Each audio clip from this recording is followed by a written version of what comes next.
got to leave around. That usually means there's an extra twist. It's a knuckleball.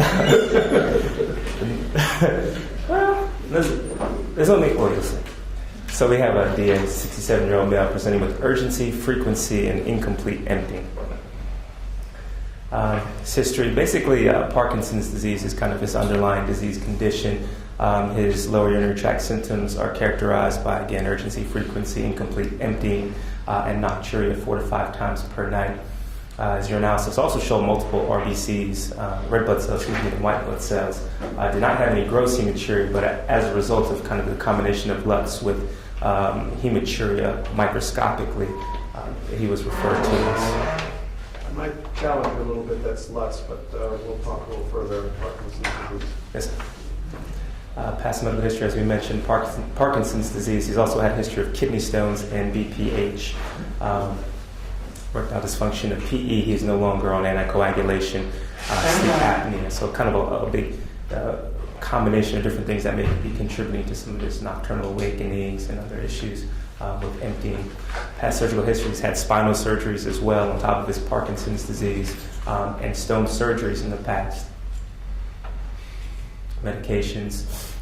He's on carbidopa-levodopa for his Parkinson's disease, finasteride only for his BPH. His PCP said he couldn't tolerate due to dizziness, alpha blockers, and then he's also on solifenacin for some of the irritative type symptoms. He's no longer, he has no allergies, and I believe at the time that we saw him, he was no longer on his warfarin. So his review systems was really just consistent with his Parkinson's disease, nothing out of the ordinary, no constitutional symptoms, no bone pain, no other significant changes. Still walking or how far? Still walking. So he's kind of early stage and pretty well controlled with his medications. The tremor's not too bad, he can write? He can write okay. He was able to sign his own consent and everything like that. He wasn't to a point where it was completely... His family history, again, consistent with Parkinson's disease and multiple relatives, but other GE pathology, others with bladder cancers, other strange diseases. Well, I did have a 20-pack-year smoking history, quit about 15 years ago, and no other alcohol, illicit drugs, no occupational exposures. I believe he was a professor. On exam, relatively normal abdominal exam, no significant suprapubic distension, although he did have a post-void residual of 375 mLs. He had some kind of a pre-labs. His creatinine was 1.3 with a GFR of around 55. His INR was 2.4. His urinalysis again showed a lot of red blood cells, white blood cells, but we couldn't detect any bacterial microscopy, and his culture was negative. And at the time, he did have a KUB, and like I said, it's really pretty straightforward with this one. While he does have many pelvic calcifications, like consistent with phleboliths, there were 2 or 3 large rounded calcifications that we were concerned about. The initial read was that he had likely 3 bladder stones. And so, as a result, we have a 67-year-old male with Parkinson's disease, lower urinary tract symptoms, or we can say irritative symptoms, hematuria microscopically, and then multiple, what was considered to be bladder stones on imaging. Okay, so you got a guy who gets up at night. This is somebody that spent a fair amount of time talking to him about his symptoms, how much it bothers him, and making sure what is exactly bringing him in. Because sometimes we get distracted by a history and forget what the patient came for and start treating something else because it's there. You've got microscopic hematuria, but you've got a pretty good reason to explain it, which is multiple bladder stones, but I'm going to scope him to confirm that.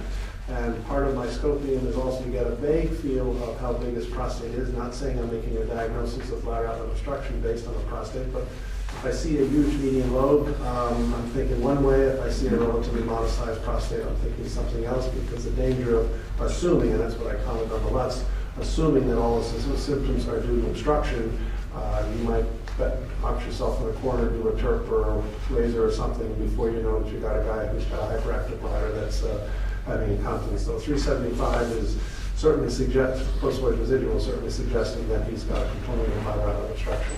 But let's start by making the first diagnosis of stones. Sorry.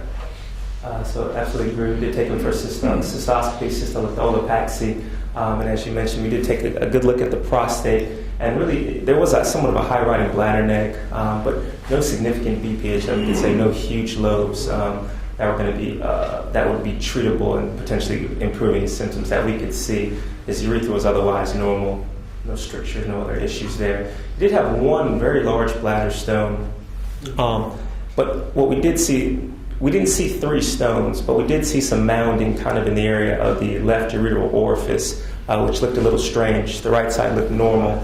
The UOs were in orthotopic position otherwise. So, the picture this was the large bladder stone that we ran into immediately coming into the bladder.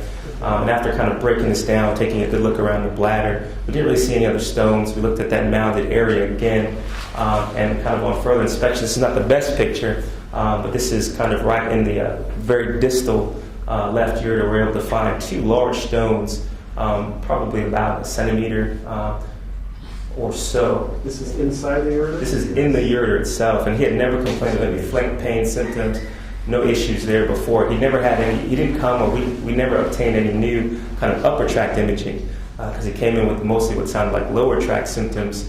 We thought we saw easily three bladder stones sitting there. It seemed like a good story. Let's back up a little bit, because this is important thinking now.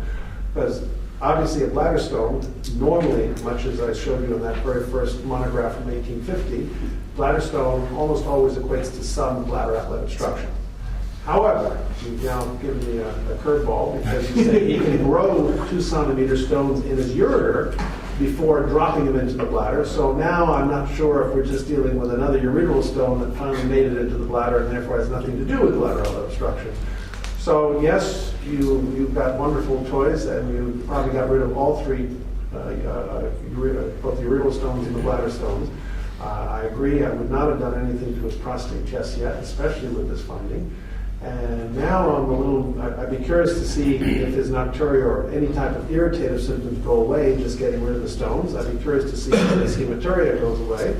And the bottom line is, if they don't, I'm probably now wanting to do, especially since you didn't tell me there was a big median lobe, I need to understand a little bit if his post-void residual is still present, and I probably want to go in the direction of urodynamics before I consider any surgery because of his Parkinson's disease. I think that's completely reasonable. He's really kind of in that follow-up phase at this point. He did go home with a Foley catheter initially, just with his history of retention and recent instrumentation. And I assume that we went back and, was it a CT you showed me earlier? It's just a KUB. He's never had any upper tract imaging, so he's we got to make sure there are no other stones hanging around yes, either. So we got 2 chores in front of us. One, to clear the rest of his urinary tract of stones.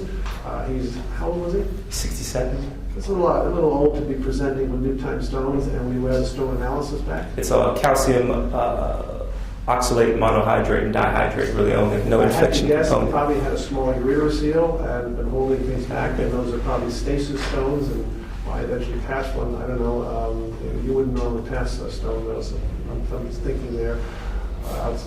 But bottom line is, I see 2 issues now. Are his irritative symptoms gone? Has he gotten rid of his post-void residual? If not, you got to do a classic evaluation of his bladder tone and bladder, see if he has bladder outlet obstruction. And then I doubt he'll have recurrent stone disease if you clear it, but we'll see. He's probably taken a good decade or 2 to make these guys. That's a big one. So that's the process that we're going through right now. So post-operatively, he did return. A stent was placed just for that stonework that we did down low, and a catheter at that time. The catheter was removed. He was able to void, to pass that void and try the stent was removed without difficulty. And then this is the point we're kind of moving towards further follow-up. Since he came back and he removed his, did he come back one more time and he say follow-up voidance? Did you check? Probably in a few weeks. Right. So now that the catheter's out, we're going to see if he's actually emptying his bladder. See what his PVR is, and how symptomatic he is. If he's not, I wouldn't be in a rush to, especially if his Parkinson's disease is progressing, to be too anxious to do a TURP later or anything. The lesson for the residents is when you see 3 large calcific densities in the pelvis, you look in, you only find one in the bladder. You can do the math. You can do the math. Keep looking. They're there. You just have to find them. No curveball. No, they're actually